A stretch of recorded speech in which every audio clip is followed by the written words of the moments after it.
when you start anything new, whether it's your job or your triathlete or CrossFit or running a 5K, the only thing you know how to do is just kind of the basics. I mean, just like get going, get out the door, and then you can learn all like the nutrition side later on, the stretching side later on, what nice shoes you got to have.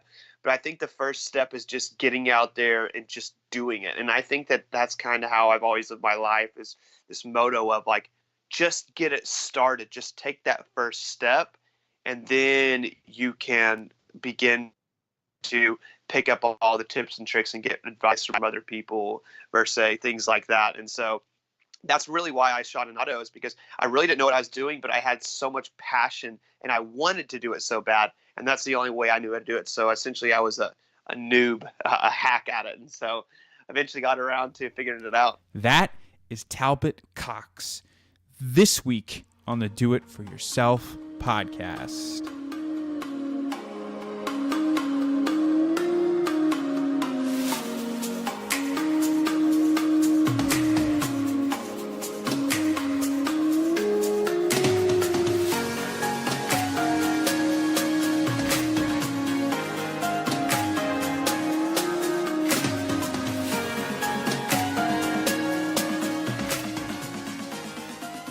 If you are a fan of triathlon, if you've been following triathlon, if you've seen pictures from Kona, you've seen a video from Lionel Sanders, the Tim and Rennie show, or just have been surfing through Instagram, catching some pictures from Kona, there's no doubt that some of that content you have been consuming has come from my guest today.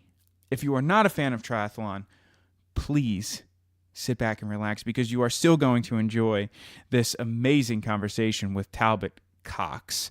I reached out to Talbot actually back when he was in Kona this year, and I said, you know what, I'm just going to shoot him an email and see if he wants to come on the podcast, because I'd heard a little bit about his story before, kind of where he'd come from. I knew that his background was not in photography or videography, so I knew that he was definitely out there doing something that he was passionate about, and it was something that he had not always been into. So I wanted to get the scoop on that a little bit more. We ended up getting connected, and it was just one of those things where he was free and I was free, and we just literally sat down and hit record and we started to jam.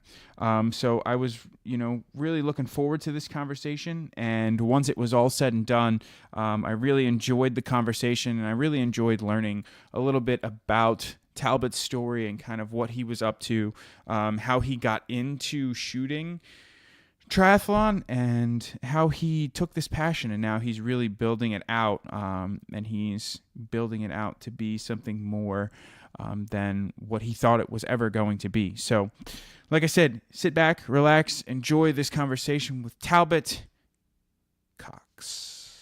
So Talbot, man, I just want to say thank you so much for being super, super flexible about scheduling and everything with this particular interview. I know we went back and forth for a little while. We've actually been going back and forth since Kona, but you had all of Kona to deal with, and then some other races and some training and a huge announcement with Lionel as well. So, you've had just a few things going on. So I really appreciate you taking the time, especially so close to the holidays, to jump on with me here. Oh, no worries at all. Yeah, I know everyone, unfortunately, the sport is, it doesn't amount to the money that most of us want or need to be able to go all in and just schedule things like that. So we all got to work extra jobs. We got to do extra things and side hustles and all that to be able to afford our lives and to be able to afford these things like this, like a podcast. Yeah, man. So I know that people have busy schedules and all that. So no worries at all. Luckily, we could just get on the phone and text at a time, and we're both free, and we're just like, let's do this. Yeah, absolutely. So before we get into your story, I want you to just give us a little bit of an idea of what you're up to right now. I know that when we were texting back and forth, you said you were just editing away. So I'm sure you were probably editing a mixture of pictures and videos. So for those of you who have, for the people who are listening who have no idea who Talbot Cox is, can you just give me a brief overview of that? Yeah, for sure. So basically, I am a super fan of the sport. Essentially, I started, I followed this sport since I was 9 years old, and I finally was able to leave my job, which we'll get into a little bit later on, but pick up a camera about 3 years ago and start producing content. And like every entrepreneur thinks, I mean, you take out the good, you bring in the bad, and I take out the bad, put in the good, and you basically build a kind of like a business plan model. And that's what I've done over the last essentially 2 years. And I've basically created a plan where my goal is to tell the behind the scenes stories of professional athletes like Tim and Brenda Carfrae, Gwen Jorgensen, Lionel Sanders, and then also I do a series during the Kona Ironman week, which all relates back to what are the athletes doing on their lead up to the Ironman World Championship. And so basically, I produce all the content, I edit it right there, and then I put it on YouTube kind of for everyone to see free of charge. And so you're working with these athletes, and you are actually handling some of their YouTube channels as well. So you have the Talbot Cox YouTube channel, but you also have, I guess, control, so to say, over like Lionel Sanders' YouTube channel and Gwen Jorgensen's YouTube channel. Yeah, for sure. Yeah. So basically, I started doing my own daily vlogs. I wanted to become like a famous vlogger. That was kind of like the goal on YouTube. And so I started my daily vlogs, and I was getting about 200 to 300 views, and I just wasn't happy with the numbers I was getting. So I'm trying to think in my head, what can I do to pivot and change my business plan and model to something more successful? So I basically went in and I came up with this idea is that I would go to the professional athletes and be like, hey, Gwen Jorgensen, I will create hype around you via YouTube. So you just pay me a monthly fee. I will create hype videos and all that and make you essentially a super talked about character. But not only that, give all of your fans access to you. We will produce a video a week, and then we'll just sign a contract. And then also during that time, I'll shoot a bunch of still assets. So like photos that you could use to post on all of your socials when I'm there for like 4 or 5 days a week. So we started with Gwen Jorgensen, then added Tim and Rennie, and then essentially added Lionel. And it's just been like a whirlwind of events and stuff since then. Yeah, and so but you haven't been behind the lens for that long. You know what I mean? Like when you were first shooting, I heard through the grapevine that you were actually shooting in just auto mode, which for the photography people here, like they are cringing right now. Like they have like chills down their spine just based off of that. So when did you pick up a camera, and why did you pick up a camera? Yeah, for sure. So I've always had a passion for kind of like, I guess, recording things. I always thought that I think it points all the way back to when I was about 8 or 9 years old, and I went to Disney World, and my uncle brought this massive video camera, and he made this video of our entire family going to Disney. And still to this day, like I would never be able to remember that moment in my memory, but visually I can relive that moment again. And so I always had like a passion for it. So then we would go on family vacations. I would pull out like an iPod Touch and I would try to make like a little video. And then I eventually went to a USA triathlon skills camp for youth and junior athletes, and I was one of the coaches there. This was down in South Texas, and this was about in 2013 or 14. And I was one of the coaches there, and I just pulled out my phone and I just started happening to record a bunch of videos that were funny videos. I had a GoPro, I'd get some underwater shots, and then I just mixed it all up with some like Bruno Mars music. And at the end of the week, all the kids sat down and we all watched that video, and I emailed it to all the parents. And it was just, it's something that you can story tell so much more than just vocally or in words or in writing or whatever it is. I love that you can feel like you're in the moment. And so that was kind of my goal that I've always had a passion for, was picking up a camera and doing that. And of course, when I essentially got my first camera 2.5 years ago and started this adventure, I had no idea what I was doing with like a real camera. I mean, I was the same person. I was like asking my peers around me, the people that I looked up to, like Paul Phillips, Nils Nelson, some of the top photographers in the sport of triathlon. I was asking them for advice, but I just found that if it was bright outside and I had my camera on auto settings, and I was able to get all the content and capture everything I needed. So I just started just like that. And I guess it all points back to, like, if you're a triathlete, when you start anything new, whether it's your job or your triathlete or CrossFit or running a 5K, the only thing you know how to do is just kind of the basics. I mean, just like get going, get out the door, and then you can learn all, like, the nutrition side later on, the stretching side later on, what nice shoes you got to have. But I think the first step is just getting out there and just doing it. And I think that that's kind of how I've always lived my life, is this motto of, like, just get it started, just take that first step, and then you can begin to pick up all the tips and tricks and get advice from other people or say things like that. And so that's really why I shot in auto, is because I really didn't know what I was doing, but I had so much passion and I wanted to do it so bad. And that's the only way I knew how to do it. So essentially I was a noob, a hack at it. And so eventually got around to figuring it out.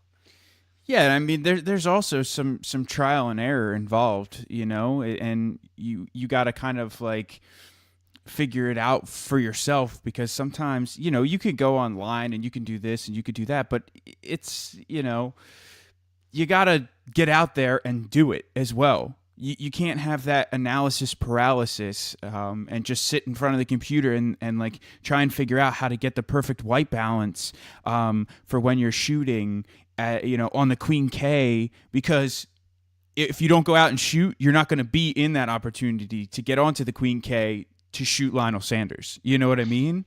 Yeah, exactly. Exactly. You're 100% correct on that. And it's more so, it's so hard to Google. You can Google, like, how to take a photo with the background blurred. And, like, there's like, and what I mean by that is how to take like an image of a bicycle with, like, in the background's kind of blurred. Like, I'm Googling this and I'm like, I can't find this because you can't. It's so hard to relate to our sport. It's so small and no one has wrote about it in our sport. And so I'm sitting here thinking, I'm like, how can I do this? And then so just like what you said, it's trial and error. It's trial and error. So I started going to these camps, like triathlon camps, like with Team Timex. I went to their camp. I went to Team Everyman Jack. Team Everyman Jack was one of the first people who invested in me and hired me. I mean, I was like, oh my gosh, they're actually paying me to come to their camp to take pictures. I have no idea what I'm doing. And they loved it. And so it's just like what you said, it's trial and error, and it's doing those things for practice. And then it all kind of came around my first ever Kona series. I didn't even know it was going to be a Kona series. I actually just showed up, and my plan was to record the Lionel Sanders, 3 videos with Lionel Sanders in Kona. And then also I had one other athlete. I think it was Tim O'Donnell is what it was. But before I did the Lionel Sanders videos, I was sitting right there and I was like, I don't even know what I'm going to record. And I was friends with Luke McKenzie at the time. And so I reached out to Luke and I was like, hey, Luke, can we shoot like a YouTube video and we give everyone like an update of like what you're doing and all that? And so I used Luke like almost as a guinea pig in practice and told him that in return I would provide him like a bunch of like photos and stills for him to use. And I mean, it worked out like flawlessly. So we started Luke's YouTube video, and then we did 2 Lionel Sanders, and then the steam train just started to roll, which eventually turned into the Kona series. Yeah, but that wasn't the first time that you used that technique of hey, Luke, can I take some pictures from you and I'll give you the pictures, like in exchange, you know, for basically a learning experience. Like you used that in the past as well. So can you talk to me a little bit about that? Yeah, for sure. So I, at the time, was dating an athlete named Ellie Salthouse, still a great friend of mine, and I wanted to make myself useful when I would go like to events and races with her. And then I kind of became friends with a bunch of the professional athletes. So when I would go to these races, let's say like 70.3 Oceanside, I was able to grab a bunch of still photography assets, just like still images. And in that time being, like the race would finish and I would be straight to my computer and I would edit them all as fast as I can. I'd send them to the athletes. And the athletes, they're at the hype of that moment. They're super excited from the race, whether they want to post like a depressing excuse post or they want to post like, oh my gosh, this is my best race ever. I set PRs and all that. they're all in that moment right there, and they all want to post right there. So I didn't even know. I mean, I was just trying to get it to them because I was so excited for the pictures that I got. I'd get it to the professional athletes as quick as I could. And they started posting all my photos. And then about 5 or 6 days later, then they would be posting a lot nicer photos from the race. And so what I kind of concluded in my head was basically I was going to these races and I was getting them all the images to post right at the start. And then the professional photographers were taking about 3 to 4 days to edit their photos. And I'm kind of like, well, as long as you give me photo credit, I don't care. And if your sponsors want the images, then have them pay me money for them. So it was awesome because my name just started getting posted everywhere, and I started getting a lot of followers. And I basically learned that these athletes, they shouldn't be chasing down photos. We should be delivering it to them so they can post. So that's kind of what all came to, was just getting the athletes their photos as quick as I can so they could post my name. And that was a lot of trial and error. And then it kind of came all the way down to athletes where I would go to them and be like, hey, I'm wanting to do like a practice video before Kona, like with Jeannie Seymour. I would reach out to Jeannie Seymour. I really believed in her back in 2017 at the 70.3 World Championship. I thought she was a hot contender to win that year. And so I went and made a video surrounding her, and then also provided her a bunch of digital assets that all of her sponsors started using to hype and promote her. And then I made a pretty penny on the back end, and I was like, wow, this is awesome. This is the way to do it. So then the athlete basically is putting your photos out there like as a billboard on her social media platform, and then her sponsors would see those images and be like, oh, can we buy those to promote our athlete? So that's kind of the way it all came to fruition. Yeah, I was actually just talking to a guy, Jonathan Pritchard, and he is a mentalist who helps companies, businesses, like connect with their customers. And he had this crazy situation that he was in where he was basically working for a restaurant, entertaining guests who were waiting for their tables. And because he was hanging out and entertaining the guests would therefore then stay instead of leave, because they didn't even realize that they were waiting 45 minutes to an hour for a table. And it was just this complete win-win situation. And when I was talking with him, I said, like, that's exactly when things work, is when it's a win-win for everyone involved. And so as you're telling me this story, I'm thinking to myself, this is the same exact situation. Like, it's a win for you because you're getting exposure, you're getting your name out there, and you're getting practice. It's a win for these professional athletes because they have images right away that they can post. And so many professional athletes are trying to build up this huge presence on social media today. And it's a win for the sponsors because it's getting their logos out there, and the pros are being seen with these logos plastered all over them, which is exactly what the sponsors want. So it's just a win all the way around for everyone who's involved. Yeah, that's crazy you say that, because I knew it was a win-win for everyone, but I've never even really looked at it like that, because I grew up got involved in the sport when I was 9 years old, and I was the person who was sitting on the couch watching Lance Armstrong win the Tour de France. And I would do everything I could to figure out more behind the scenes stuff. And I just loved it. And so that was my goal from when I started this, was to let people see behind the scenes of Lionel Sanders, of Tim O'Donnell, of Miranda Carfrae, of Gwen Jorgensen. I'm like, if people can see the behind the scenes and the hard work that goes in, like, they would love that. And so that's my object every day, is to basically provide them with that behind the scenes look. And then so basically, just like what you said, it's a win for her sponsors. It's a win for me and my branding and getting bigger. It's a win for Gwen Jorgensen. And then not only that, it's a win for the sport. And I took a lot of criticism from a bunch of the fellow other photographers, there was a lot of them that supported me. There's a lot of them that hated me. They said I was, one photographer, quote unquote, said I was ruining the sport of triathlon because I was basically making it to where media was free. In return, it was ruining it because he wasn't able to provide more media for like companies and sponsors and things like that. But I looked at it as it was more of a benefit because it would continue to grow the sport. It would grow the awareness and things like that. And we should all whatever our business model is, just like what you said, you need to make it where it's a win-win-win, where everyone is winning, and then it's like not even a job. Because I got to one point, I think about 4 months ago, when I was getting paid by about 5 different clients on a monthly check, and I was just like, wow, I cannot believe that I'm traveling the world, having fun, flying to the most exotic places, and I'm getting paid for this. Like, it's a joke. Like, I absolutely love doing this, and I can't believe I'm even getting paid for it. Yeah, and I mean, just the other thing with that is, you're evolving with the sport. Like, this is what people are doing now. Like, think about it, like this behind the scenes. Like, that's what people are doing. That's what people want to see. Yes, people want to see the great race images, that photographers are putting out there. But, a lot of the YouTube videos, a lot of the things that are coming out is like, what goes on, or what does the inside of the team dimension data bus look like, and what does a day in training look like for Lionel Sanders or Gwen Jorgensen, or I mean, that's what people want to see. So you're kind of just innovating and pivoting, whereas that person, and I don't know who the photographer was, I don't want to badmouth anybody, but it seems like they're kind of just like stuck in their ways, like, oh no, this is how it should be, but it's not how it is.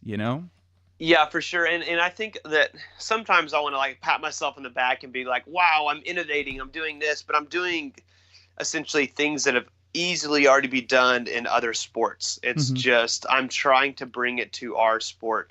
One thing that we really suck at in our sport is we don't promote our professional athletes. I'm a person who could stand up and fight this fight till the day I die. Is that I think that that's where Ironman is really shooting themselves in the foot. And if anyone from the Ironman staff ever listens to this podcast, like, they should know that they should use their professional athletes as a platform.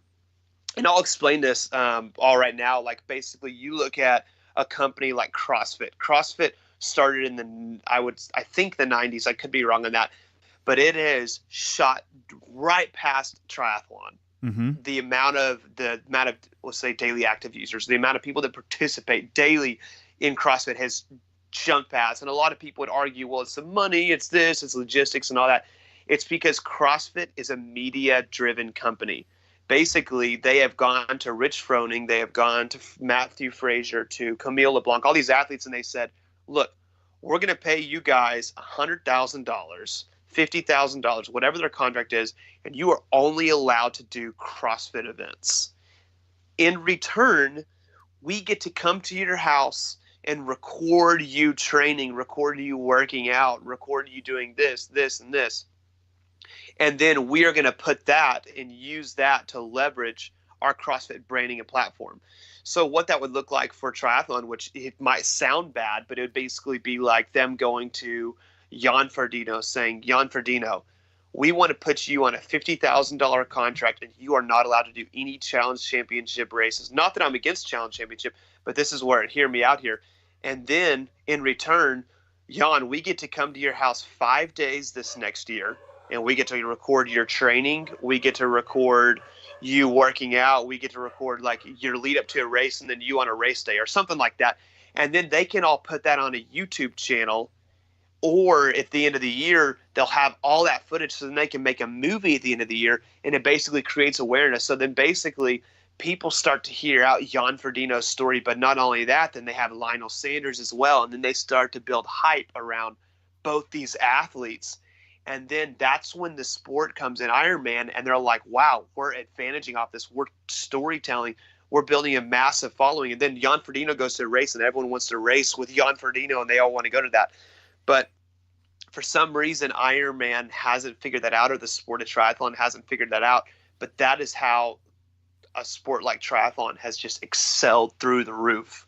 So hopefully with what I'm doing right now, we can bring a semi-bit awareness. But like, I would love for the day that I am actually shut down by Ironman in return of them being like, listen, thanks for starting this. We're going to run the show now. We're going to create a 7-part series on Lionel Sanders throughout the year. Thanks a lot.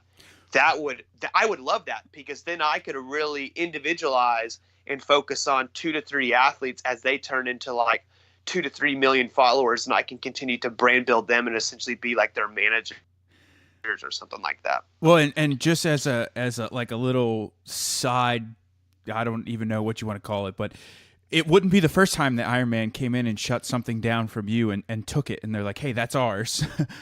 Because back in the day, you actually started the Iron Man Instagram page when Instagram was just starting up, and it took them a little while, but they figured out, like, hey, some kid is over, like, running an Instagram page that has our name attached to it. Like, what the hell's going on? Yeah, for sure. I guess I'd like to call myself like a pusher of boundaries, a rule breaker, or the round peg in the square hole. I've just always been like that. I've always loved to push, whether it's data, whether it's tech, whether it's photography. No matter what it is, I like to push and try to innovate and start something new. And back in I don't even remember the year, but Instagram was a new thing, and I knew it was going to be big, and so I started like getting a bunch of handles, and I started the Ironman handle, and I started just like posting updates during the Ironman race. And long story short, after about a year and a half, and I grew it to about 20 something thousand followers, I got an email one day, and we made a trade for only $500. It would have been a lot more if I was a bit smarter, but I was in junior high at the time, and in a seventh grader getting $500, so that was a pretty pivotal point, so I didn't mind that one bit at all. Yeah, absolutely. And there was actually something that I wanted to go back to that you had mentioned before you started talking about Iron Man, creating this content around professional athletes. You said you're getting paid to travel around and go see all these amazing places and, follow these amazing athletes and meet these amazing people. And you were getting paid from a few different athletes, each and every month. But it didn't start that way. As we've kind of discussed throughout the podcast so far, you were not getting paid from the very, very start. So what were you doing this was your side hustle? What was bringing in some money for you in order to purchase this camera and get started? Yeah, for sure. So I was a software developer back in right before I entered into this industry. I can't even remember. I guess like 2015. I think I finished high school, and then I went to college for about 2 hours, my first two classes, and I was like, "This is not my deal. I cannot do this." My mind would spin 100 miles an hour, and I just felt like college wasn't my deal, and so I pulled out of college and I was lost for about a year, and but torn on like whether I go work at the family business or whether I go chase my own dreams and do something that I love. And so I ended up entering into a software development class in Boulder, Colorado, and I went out to Boulder and I got a loan out. It was $10,000 for the class. And I was able to, or I think I had a bunch of money saved up, so I think I had to get like $2,000 out loan. And then so I went to that class and I finished that class, and then I got a job right away, I think like a month later, in software developing. And so I was a software developer for a company out of South Carolina called Blackbaud. And I basically just ran like back-end data analyst guy, and I just didn't really enjoy my job. It was like remote, so I got to travel and stuff, but I just didn't really enjoy it. But I was making money while I was doing it. So I eventually started getting into photography and filming in the Boulder area because that's where I was at. And then you fast forward to about a year later, in about the right around Oceanside Triathlon. And I told myself until I was making 50% of my salary that I was a software developer than I was as a photographer, then I would have enough time to quit. So I was able to go to a race, make 50% of my salary for that week, and I was like, "Oh, this is awesome! I think I can do it." And then I was kind of forced to resign from my position, aka fired, at that time, just because I wasn't really. My boss could tell that I was very, very not in tune with what I should have been in tune with, because I mean, heck, I was traveling all around going to all these races. So then from there, I quit that job and I went up full on photography, later to learn that just because I made money on that weekend doesn't mean that that weekend's going to happen every weekend. So I had to hustle really, really hard.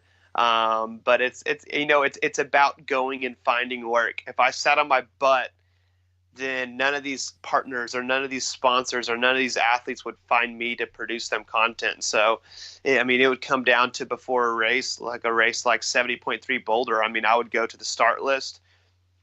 I would look at all the athletes starting on the start list, and then I would look at their sponsors. And like, let's say you get someone like Tim O'Donnell and he's sponsored by Newton running shoes.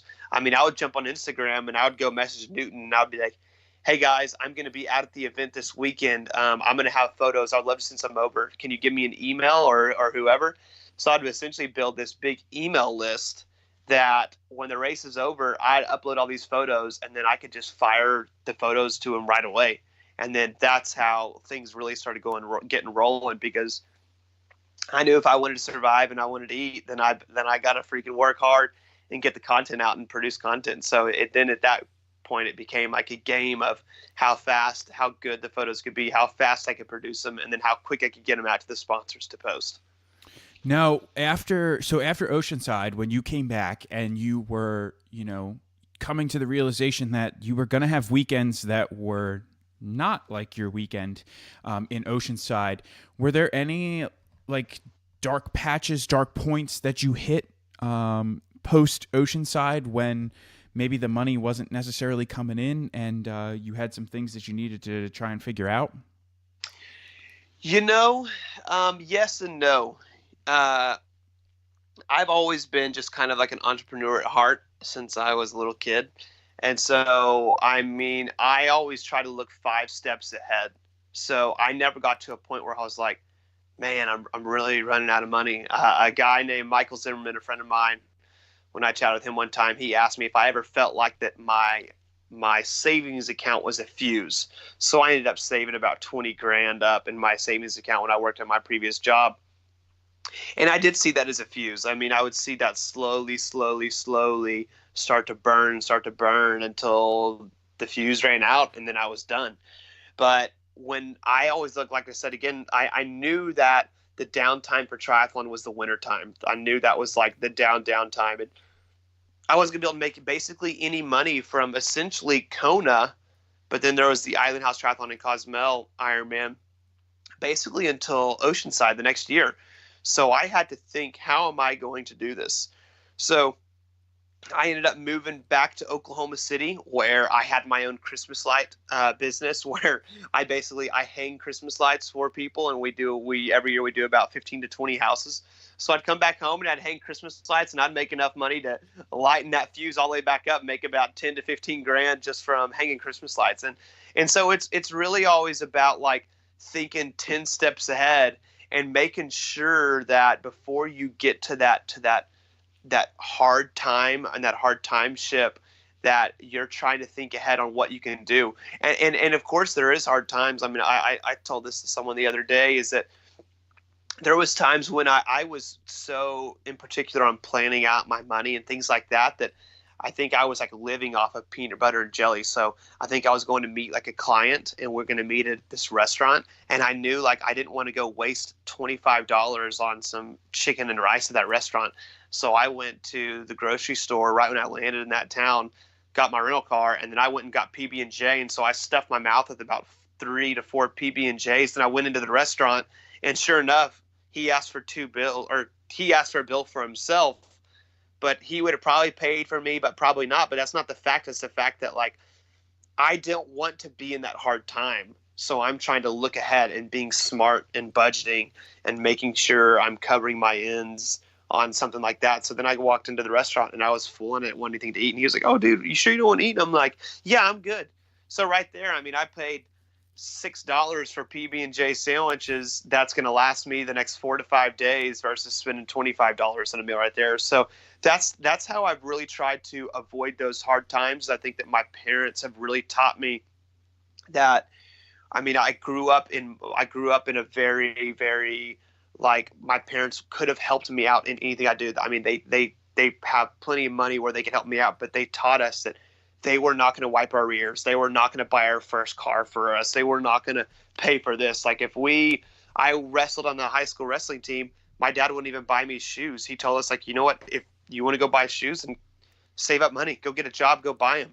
And so I've always learned that I have to work for what I want. And so that's how I think that I've really avoided those hard times, is because I've looked 5 steps ahead on how to avoid that, on putting in hard work and being smart and using your head. Now, I want to ask you something about kind of, something that during this same period of time, and building yourself up, and now getting to work with amazing athletes like Lionel Sanders. What was something that you stopped doing that you think made you successful or helped you become successful in this career? That's a good question. I would have to say, oh, that's a good one. The only thing that I can really think of just right at the start, but it's not like I stopped doing it. It's more so like I learned from doing it to get me to the point where I was, is that I really wanted to have like my own YouTube channel. I really wanted to vlog myself and become a popular person. And I really, really wanted that. And I could have continued that, or I could have been smart with what I was doing and leverage off of the success of these athletes and help them grow their channels and benefited on the back end. And so most definitely I could have kept up my channel and it would probably been slow growing. I mean, I'd probably have a big following right now and do this and that. But I think that it was a point of a business decision that, do I want it to be revolved around me and make about like $30,000-$40,000 a year and only grow as big as I can grow and the sport of triathlon can go? Or do I want to take what I learned from running my own YouTube channel and use that to benefit other athletes and run YouTube channels for them, and then eventually get out of triathlon and get into like other sports and running YouTube channels for other athletes? And so I would say that was a big turning point, or something that I did a full stop on, and was able to use that to gain later on down the road. And which is funny now, because your YouTube channel for yourself personally is big. You have a great solid following on Instagram. So you accomplished the things that you wanted to accomplish, kind of like indirectly as well. Yeah, for sure. And essentially that's really my goal, because when I was actually, to point back to earlier in the podcast, is when I said that I was trying to Google like how to take a picture with the background blurred. Like I didn't even know what I was Googling. I was typing like how to take pictures at a triathlon. Like, you have no idea. And so actually this winter, that is my goal during this time, is to actually launch about 5 to 6 tutorial videos on everything from how to record a triathlon video, how to edit a triathlon video, how to take triathlon related photos, how to edit triathlon related photos, also how to build your brand as a professional athlete or social media influencer in the triathlon arena. And then last but not least, how to run really an Instagram account, and how to really, really grow your following and do things like that. So that's my goal, is to really get back, and hopefully those tutorial videos will kind of launch me into my own kind of caliber of things that I can continue to give back and help out with and help other people with. Yeah, actually, so you kind of stole that one from me, but I was going to ask you if that was, something that you were looking into doing, because obviously if you were looking for it, my rule of thumb is that you're usually not the only one who's looking for it. I'm sure that there's someone else out there who is looking for these same exact things. And, just because it's, a triathlon picture, there's other sports that you would like to have the background blurred when you're trying to take a picture of your subject. So, if you put these videos out, it may not be discovered by strictly triathlon people. There's probably some other people who are going to find them as well. Yeah, for sure. And that's essentially my goal. My goal was to eventually turn this into a social media marketing business that we help athletes run their social media accounts and also brand build and build brand awareness around them. Because my goal right now is to, when Tim and Miranda Carfrae retire, for them to be like the most talked about athletes. For when Gwen Jorgensen retires, she's the most talked about athlete. For when Lionel Sanders retires, they don't even have to retire and go get desk jobs. Mm-hmm. They can retire and live off of the platform that we have built them. So that's essentially my goal right now. And what I plan to do this year is hire another employee, which I already just did an interview last week with another guy who's going to start helping me out. I'm going to bring him on this year. And so I think my capabilities will be a whole lot more of what I'm able to accomplish. And so my goal is to really give back, put these skills and assets out there, teach people in hopes that someone will figure it out and then come to me and be like, hey, man, thanks for teaching me this. Look at what I've been able to produce. And then I can be like, heck yeah.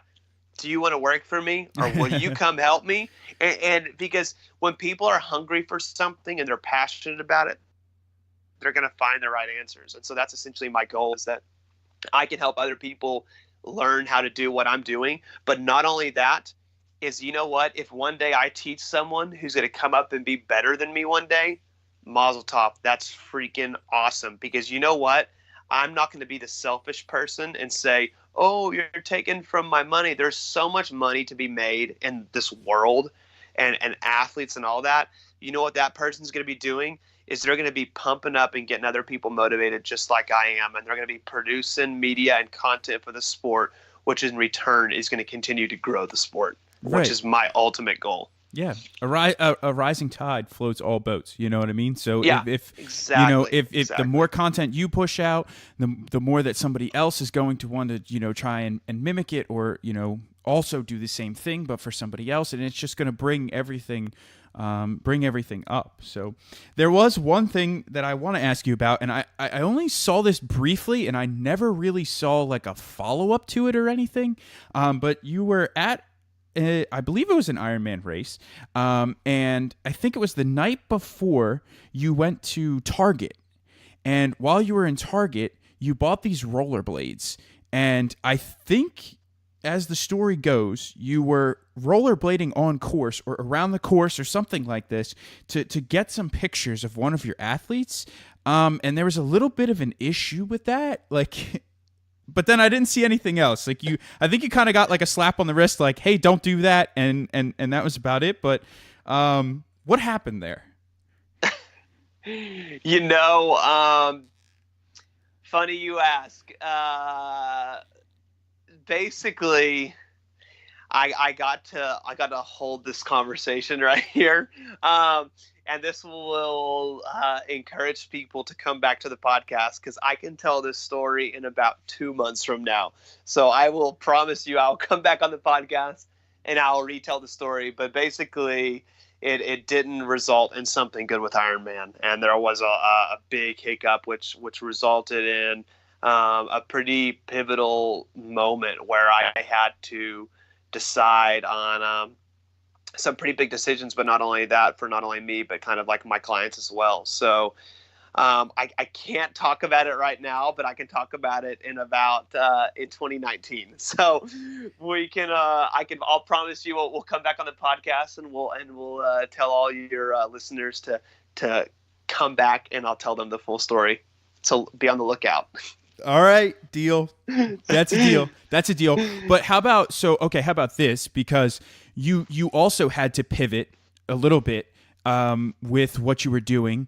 And so if you could explain to the listeners why you work as Talbot Cox Media and you do not go through Ironman to get a media pass, because I know that there's something that's a big I guess line, you could say, and there's one pretty much big stipulation about when you have a media pass through Ironman. So why is it that you go as Talbot Cox Media and you do not necessarily have a badge that says, hey, I'm Ironman Media?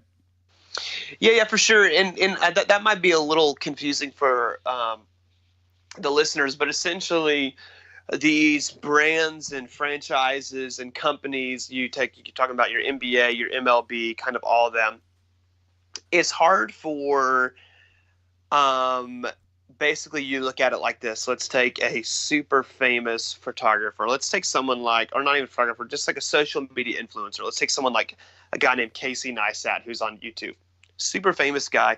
He has an audience of about like 1 to 2 million people. No, way more than that. I mean, million. He has 10 million Yeah. people who subscribe to him. So if he goes to the NBA and approaches the NBA and he's like, hey, I want to get a media pass, their first thing is they're going to say is, who are you shooting for? And he's going to say myself, Casey Neistat. And they're going to be like, no, you got to be shooting for like a news outlet. So that is a very blurred line, especially in today's society with social media. Is right now these companies are, of course, always a little bit behind, but they don't understand that Casey could be like, oh, I'm shooting for NBA News in New York City, which would have a following of 5,000 people on Instagram. But then they don't understand that he has a 10 million person following. So it's hard for them to say, yes, okay, Casey, we will let you come shoot for us. And then what's it for them? How can they turn down another guy named Talbot Cox who only has 1,000 followers? So it's this fine line of they can only grant access to media outlets that is an actual media outlet. So someone like Triathlete Magazine, Velo News, Triathlon Magazine Canada, Slow Twitch, all these, like, those are actual news outlets. So this year I opened up and I plan to grow it a little bit bigger. I'm about to do something in 2019 to basically really make like my own news outlet so I can go to these Ironman events, because essentially I'd go be requesting a media pass and Ironman would be like, we can't give you a media pass because you're not with a news outlet. And I'm like, oh, I don't think you understand. Like, I shoot for all these professional athletes, and these photos are seen by hundreds of thousands of people. And then Ironman's like, well, you're not shooting for a news outlet, so sorry, you can't. And then you have someone who's like, oh, I'm shooting for so-and-so podcast, which probably gets about 5,000 to 2,000 or 3,000 downloads. And they're like, oh, yeah, you can get a media pass. And so I'm sitting here like scratching my head like, what in the heck?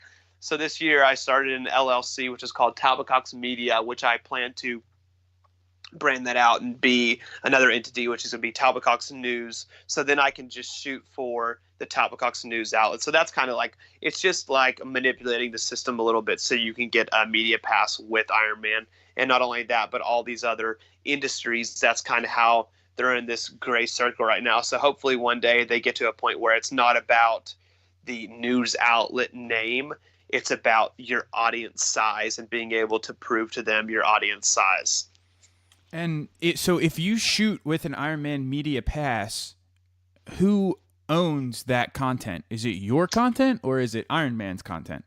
So with Ironman right now, if you go and read their guidelines, their photo guidelines, their video guidelines, any video over 10 seconds long that you record during an Ironman event, Ironman owns the rights to. Also, any photo that you take while you have a media pass, Ironman owns rights to use that photo. They have never, to my knowledge, taken photos that, to my knowledge, I'm sure they probably have with someone else or they haven't. But let's say if I was to get a media pass with Ironman and I was to basically go take a photo, then Ironman owns rights to getting that photo and using it for advertising or whatever they want to use it for. So you got to kind of draw like a fine line on, you either need to stay up to date with your media rule book and making sure that they can access all of your content and you don't care about it, or stand on the side and shoot from the side and not have them own your content. So it's a gray area, and hopefully one day it will be a black and white area, because I know, like, when I go with Gwen Jorgensen to a track meet event, any video shot at all, you're not even allowed to record any video during like the track meet, because NBC says you are not allowed to record video. But in Ironman, there's not really any rules. You can still do it, but then it says like they own it. So it's a very iffy topic. Yeah. Yeah. I think it would definitely be more helpful if there was just a black and white, like you can do this, you cannot do this, and that's it. But Yeah, whenever exactly. there's a gray area, it never ends well. Yeah, exactly. So, now that we've kind of gotten into all of your success that you've had and you're working with these amazing athletes, what do you think the number one tool is for your success in doing this? YouTube for sure, and this is the reason why is that when you get on Instagram, usually I bet people are listening to this podcast and they've scrolled through Instagram. When you get on Instagram, you're sitting in the doctor's office and you're wasting time. You're trying to blow time. When you get on Facebook, you're trying to blow time. You're just scamming through stuff, and you'll run past one of my pictures, and you will choose if you want to like it or you don't like it. But if I capture your eye on a video and I said, go to my link in my bio, or you get a notification on your phone that Lionel Sanders uploads a new video, click here to watch it. You are not scrolling past that video. You directly clicked on that video to go to that video to receive information. So the attention span, or I guess you would say engagement with Instagram, is probably like 10%, because if you can get an average of 10% of your likes on your photos from your followers, so let's say I have 40,000 followers, if I can get if I get around like 4,000 likes, that would be incredible. But like that's not even the engagement rate. That's how crazy it is. But when you have post a YouTube video, people are going directly to that YouTube to see what Lionel Sanders has to say, and they're going to completely engage with him and receive something from that. So I would definitely say the most powerful and beneficial thing that has helped me grow is YouTube by far. And you mentioned his name there just a couple of times, so I have to ask, what is it like to work with Lionel Sanders? And was there any point in time where you were filming something in the pain cave and Lionel's pain cave, and you were legitimately scared? Because I've seen some videos. The guy's nuts. Yeah, for sure. I mean, he's quite the character, and I think that's why his YouTube channel is so successful. Is because you look at all these social media influencers. You look at like someone like Jake Paul, the Paul brothers, or Casey Neistat, or these people, and it's because they are not only in the youth generation industry. Casey Neistat's not only in the camera and photo industry, it's that he has a personality, and that's what people return to watch. And so Lionel not only wins triathlons as a professional triathlete, they return to his page because he has a personality as well, and he is not afraid to open up in front of a camera. So yeah, for sure. I mean, there's been the first time I went out to Windsor and I recorded Lionel, he was like getting ready for Ironman Mont Tremblant, and he was just ripping it on the trainer, and he was just screaming and screaming at his competitors. He's like, you don't know what's coming. And that was a moment I was just like, wow. Wow. I was a little creeped out, but I was, at the end of the day, when I went home, I'm like, I don't know if I should be creeped out or impressed, because a lot of people won't open up in front of a camera. And the fact that was the first time I went over there, he's a person who, he doesn't care. He'll tell you how it is. I mean, it's either black and white for him. And that's what's so cool about it is that he is allowed not only me, but essentially us to have access to his training videos, to watch and see what he goes through too. And so I think that's the most interesting thing with Lionel, is that it's not necessarily that I'm scared. I'm more like, when I'm capturing something, I'm like, wow, I cannot wait to show everyone this. I'm already building the video in my head when I'm capturing content. So Lionel draws a fine line in being a character, a role model, an athlete, a hero, and then not only that, but a great ambassador of the sport with the background that he had come from. Oh, absolutely. Absolutely. I mean, triathlon has literally saved his life. And so I wish so badly that that there was someone documenting this back then, like when he did his first Ironman race. I mean, it's amazing what you guys have put out, and that post Kona video was so raw and so real. That, I mean, and I wouldn't expect anything less from Lionel. Like, I don't think he would beat around the bush and just, like, you know, try and avoid anything. Like, he came right out and said it, and you could see the emotion on his face the entire time. But I think that I just wish that there was something that we could go back to, like, from that time when he started, to kind of like look in to see. But I would have to imagine that he was probably just the same character. And I also think that probably, and I don't want to speak on Lionel's behalf, this is a complete assumption on my part, but given his background and what he went through, I think that it makes it easier for him to go to a dark place because he's been in a dark place before. So he is okay with going to a dark place and you know, being in pain. It's obviously a very, very different pain now, but you know, he's had to go through a lot. You know, that is so true. That is, I think it's a combination of a bunch of things. Lionel's been the person who's been homeless and broke on the street, and so he knows the work effort he has to put into something to be the best he could be. I mean, he's been in the place where he can't provide food for himself. He's been overdosed on drugs, waking up in a hospital. He's been woke up in a psych ward. He's gotten to the point where he's been all the way to the point where he had a belt around his neck. And so I don't know what it is that makes him so different, but I know it is something. And so that's kind of cool. And what we're capturing right now is we're trying to story tell right now. You look at a documentary like Conor McGregor, and he has basically his entire story told from start to finish.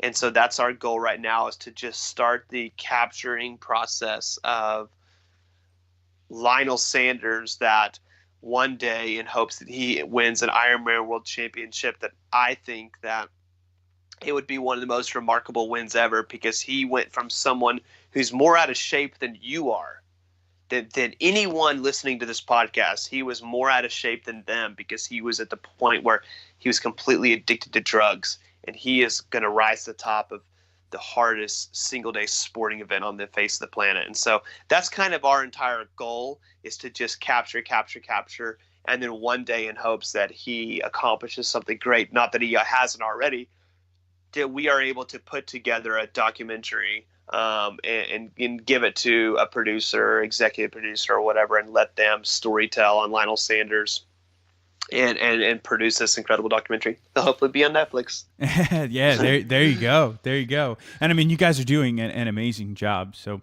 just to wrap things up, you know, the title of this podcast is called the Do It For Yourself podcast. And that reason being is that it's all surrounding something that, you know, people are doing for themselves. And I don't mean that in a selfish way. I mean that as, you know, you, Talbot, you realized that you disliked your job and you had picked up a camera and you loved documenting, and you figured out a way to do this documenting in order to pay your bills and do something that you love. And to you now, just like you said multiple times here, it's not work for you anymore because you love it so much. And it's kind of just a benefit that you're getting paid, right? And so this could be triathlon for somebody. It could be weight loss for somebody. Doesn't matter what it is. But my question for you is, you know, there are so many people who are probably still daydreaming at their day job of something that they want to do.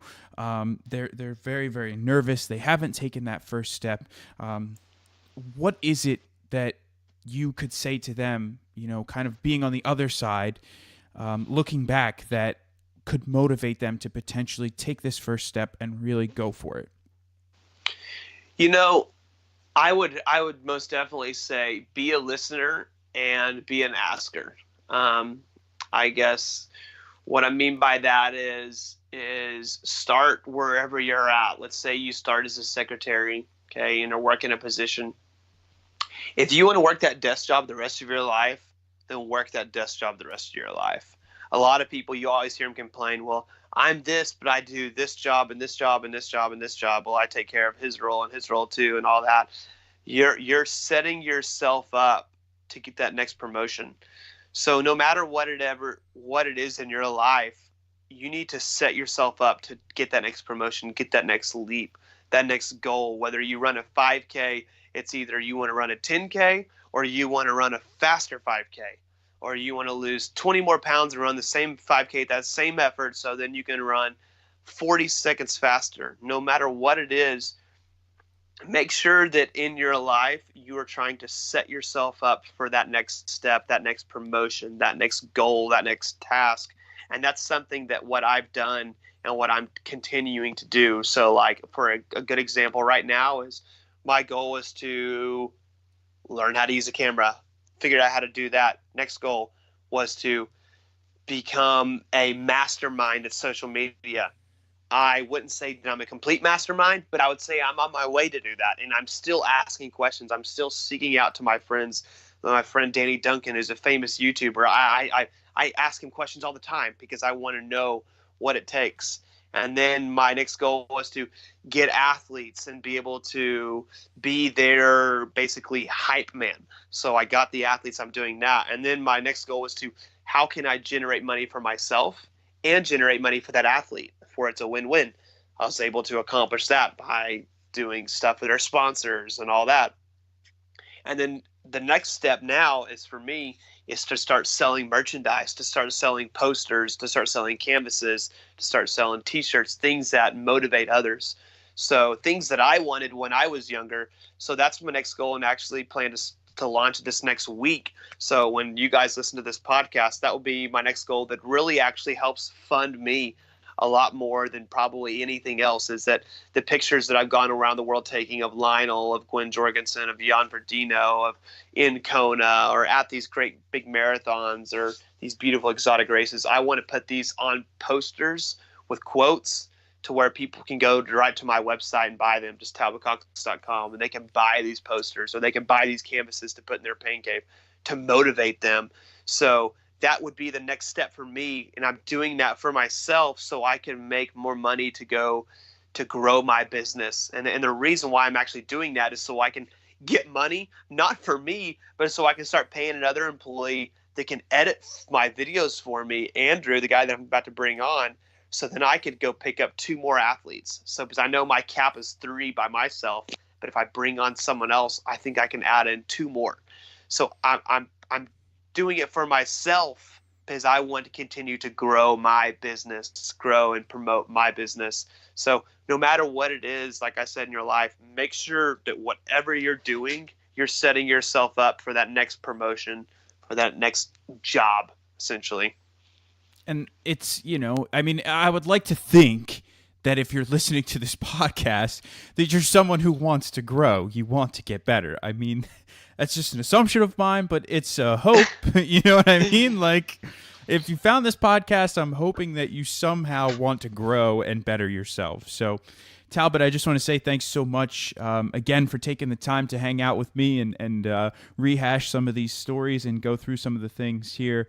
And I am absolutely going to hold you to this rollerblade Target Ironman story, because I remember seeing it and I'm like, wait a minute, I never got the full scoop on that. Was the full scoop ever posted? So now I know the full scoop was never posted, but maybe, Talbot Cox Media first press release will do it here on the Do It For Yourself podcast.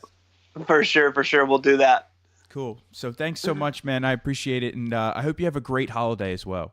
Hey, same to you guys. Merry Christmas to everyone out there, friends and family. Go enjoy it. All right, everybody. That is the story of Talbot Cox and Talbot Cox Media, which I'm really looking forward to following a little bit further this year. And Talbot, you owe me, because it is now February when we are releasing this episode. And so it's time for you to make your way back onto the Do It For Yourself podcast so that we can get the full story of the rollerblades during the Ironman race. So I'm looking forward to having you back on to chat about that. I can't wait to hear that story in full. That is a first here on the Do It For Yourself podcast. I have never had anyone not able to share something with me or answer a question that I've asked. So hats off to you, my friend. You took that one. You took the first on that. So I can't wait to hear that story. But I just want to say thanks so much for tuning in. I appreciate you lending me your ears for this show and showing your support here by tuning in. If you would like to support us further, please do me a favor and share this episode with one of your friends. Share this show with one of your friends. It may not be this specific episode, but there could be an episode that one of your friends could potentially benefit from. And so I would greatly appreciate that. As always, you can leave a review on the Apple Podcast app, and you can support us financially through the Patreon link, patreon.com/do-it-for-yourself. Thank you so much for tuning in. I appreciate all of you, and I really look forward to having you back again next week.